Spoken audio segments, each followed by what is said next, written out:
All right, hello wine drinking people. Time for more of what I've had to drink yesterday, and nothing like a good little California Pinot Noir and Chardonnay tasting. Even though this is Syrah, one of the wines that Dumol makes, this has become a really hot label in California. You know what? It's very hard to find retail. As a matter of fact, I think the Wine Watch is one of the few places that these wines are even offered to in South Florida. Most of their distribution is direct and to restaurants, and these guys, like I said, have been getting the press. So, I mean, they're selling all the wine like that, and they don't need a lot of retail distribution if you make wine like this. And talk to the folks at Kistler, they'll tell you all about direct distribution. But still, you want your foot soldiers out there in the field for you. That is why these guys want to be in a shop like the Wine Watch. As a matter of fact, I met one of the owners of Dumol while I was on a cruise over 10 years ago, the Radisson Seven Seas, and what an incredible trip that was. And this winery started 17 years ago. Wow, it seems like just a few years ago, but they've been around. They planted their estate vineyard 10 years ago, and a third of the fruit for the Russian River Valley 2011 Chardonnay comes from that. The rest, well, they make a lot of single vineyard wines from very famous vineyards like Ritchie, Dutton, and Charles Heights, which is where the rest of the fruit comes from for this wine. This wine's got a lovely bouquet, rich tropical fruit, creme brulee, some butterscotch, candy notes, really nice balance here. And they make 14 different wines here. They produce about 18 to 20,000 cases, so like I said, relatively small.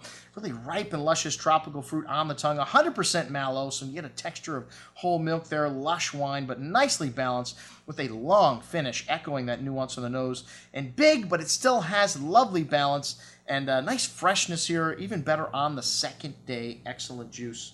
Then the Pinot Noirs, which is, I don't want to say what this winery is really well known for, because they're well known for their Chard. And then the Syrah, one of the best Syrahs that you will find. That's the only wine we have in the store at the moment.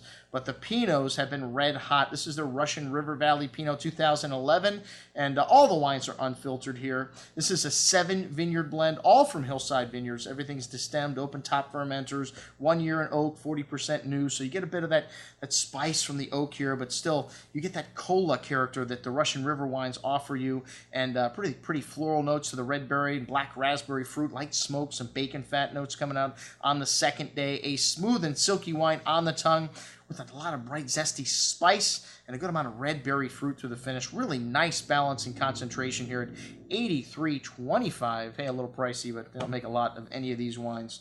The Russian River Ryan, which is one of the grandchildren, not the vineyard name. The fruit comes from the Dutch Willows Vineyard located in Green Valley.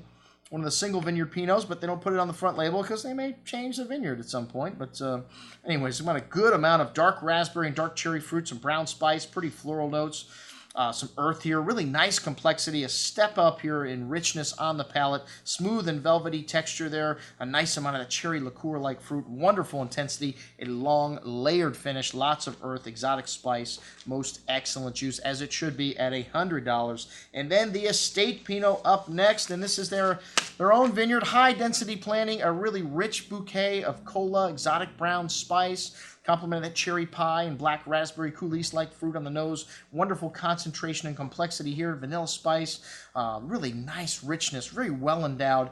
A big Pinot Noir on the palate. Lots of that unctuous cherry pie fruit, silky smooth tannins, and a long layered zesty finish laced with spice and floral notes. Really wonderful balance in this wine, even though it is bigger. Most excellent juice at $109. It should be. All right, that's what we had to drink with our friends from Dumol Winery. I'm your host, Andrew Lampasoni, signing off for the Wine Watch, saying remember, always drink the good stuff first.